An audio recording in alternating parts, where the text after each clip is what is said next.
সকলোকে আকৌ এবাৰ হেপী নিউ ইয়েৰ। নতুন বছৰৰ প্ৰথম দিনটো আমাৰ কাৰণে বহুত কিবা কিবি ধৰণে পাৰ হৈছে, কিয়নো গাটো অসুস্থৰ বাবে শুই আছিলোঁ মই ৰাতিপুৱাৰ পৰা। 2টামান বজাত মাইনা দুজনীক কৈছোঁ ব'লা অকণমান ফুৰি আহোঁ। দুইজনীক উলিয়াই বা নিজেও ওলাই আমাৰ ওচৰতে বসুন্ধৰী থান বুলি মন্দিৰ এভাগ আছে, তাতেই প্ৰথম দিনটো বছৰৰ বুলি সেৱা কৰিবলৈ আহিলোঁ। তিনিওজনী আহি পালোঁহি বসুন্ধৰী থানত। আহি সেৱা কৰিলোঁ, বন্তি জ্বলালোঁ। বন্তি জ্বলাই পেলাই আমি আকৌ উভতি আহিছোঁ। চাওকচোন ইমান মানুহ আছে। আমিতো তাত পাওঁতে 3:30 মানে বাজিলে। 3:30 মানত বহুত মানুহ কমিয়ে গ'ল। ৰাতিপুৱা ভাগত যে বহুত মানুহ আছিল বোলে। আমি ৰাতিপুৱা ভাগত অহা হয় মানুহখিনিকে দেখিব পালোঁ হয়। তাৰপিছত ইমান ভাল লাগিছে।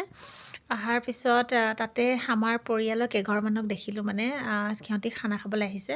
তাৰপিছত আমাক খিচিৰি খাব ক'লে। দুইজনী মাইনাই নাখালে, কিন্তু মই অকণমান খালোঁ।